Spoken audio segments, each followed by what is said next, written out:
Cue Dave and Ryan in 3, 2, 1. It's Dave and Ryan's movie review. What mission presidents don't steal trains? This one does. May God bless and protect you elders. Siebel, hurry! There are still missionaries unaccounted for.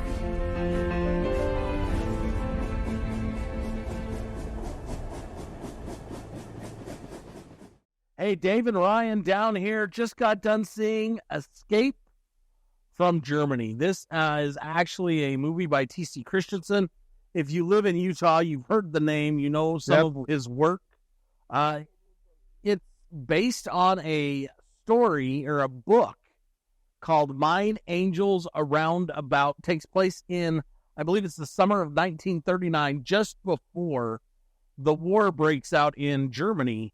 And the, I guess it was the prophet of the Mormon Church. Is that what it was? Had the vision or whatever. Yeah. Had a vision that a war was going to break out, so they needed to get all of the Mormon missionaries out of Poland because they were going to invade Poland. Out of Germany. Well, I thought they were going to invade Poland. Well, they're going to invade Poland, but they need to get the missionaries out of Germany. They need to get everybody out, basically. Everyone's got to go. On. So this gentleman is tasked, Elder Siebold is his name, is tasked with finding, didn't it start out like 30?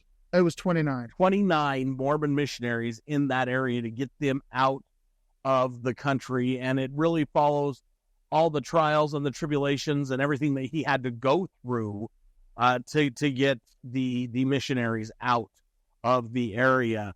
From a history standpoint, I really liked the movie. There was a good story here. The movie part of it, that's another story. But I really enjoyed this story. Just the history of it all and you know what they actually had to go through and do to get all these people out of the country.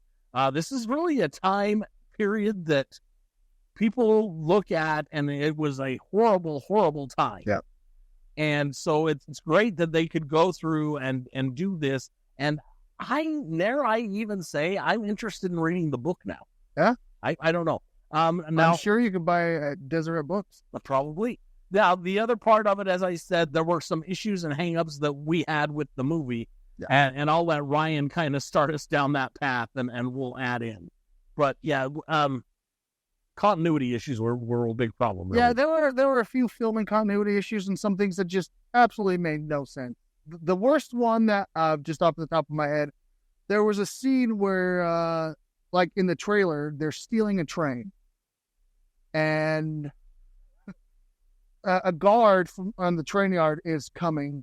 And so they're in between the two cars right here. The guard is coming this way. So they hide right here.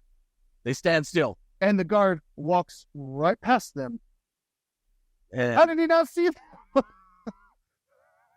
It was just so bad. Yeah, and it's just moments like that. You know, there's just little tiny things that could have been tweaked to make it a lot better. Overall, the movie was good. You know, T.C. Christensen does a great job as cinematography-wise because that's what he started in.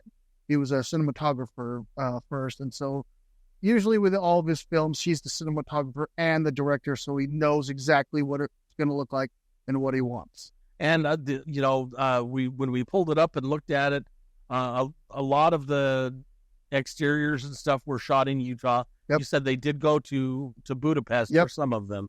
But what looks like the soon-to-be defunct Evermore Park is very prominent in a lot of scenes. Yeah. And once again, if you live in Utah, you know what we're talking about. You're going to see a lot of buildings you recognize with Nazi flags on them. Yes. So and as I said, the movie itself, the story itself is very good. And the other part of it is, I think that I don't know if I need to preface this. I'm not LDS. I'm not. But the story kept me entertained. It kept the movie going. And it just kept you wondering where they were going next. And also, at the end of the movie, if you stay for the end of the trailer there, or is it heading to the credits, they kind of give you the story as to what happens to all of the the elders that he was able to get out and this tight knit and mesh group. There was a guy in the film and in the actual true story that he has a camera, a film camera, and at the end you get to actually see the footage that he actually captured and smuggled out of Germany. Yeah, and he's they're trying to tell him, if you get caught with that, they're going to tell everybody they're going to know that you're a U.S. spy. That's what they're going to say, and you'll never get out of the country alive. But yeah, and the thing about that part of it too is when he's doing all this and taking all this footage, you're like, okay, we're going to see this at the end of the movie. Yeah, you kind of knew that. But all in all, I got to give this movie, I'll say it's 2.5 buckets of popcorn. The story itself is really good. The exteriors, the picture in the movie itself is really good. There's just a few things that you're just like shaking your head at during the movie that happened that you're like, that really couldn't happen. Or why did that happen that way? And if that makes sense to anybody. What did you think? So I gave this one also 2.5 popcorn buckets. The cinematography, like I said, was just amazing. I have a friend who was actually in this movie. Whitney, she plays President Wood's wife. Evelyn. Evelyn Wood. She does a good job. But overall, like Dave said, there was just a few little minor things that you're just like, that's weird.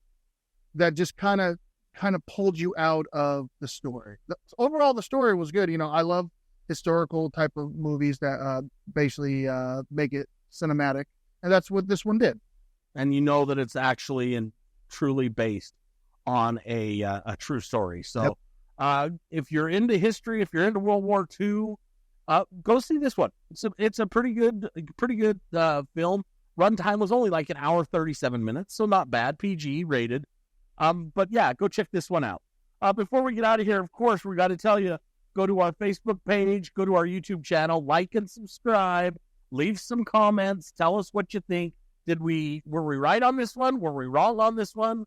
And I don't think we were oath level wrong on this one. That apparently everybody else thought we were. But It was a horrible movie, and I will stand by that until the day I die. But I think Ryan is saying that this one is better than The Oath. So, yeah, go check us out on Facebook. Go to our YouTube channel. Like, subscribe, comment. Tell us what you think. And, if the other thing that we tried out, and we said just a couple weeks ago, is there a movie out there that you want to know what we think about? Yeah, we had a recommendation from someone we're going to watch. Give us the title. We'll watch it, and we'll tell you what we thought, okay?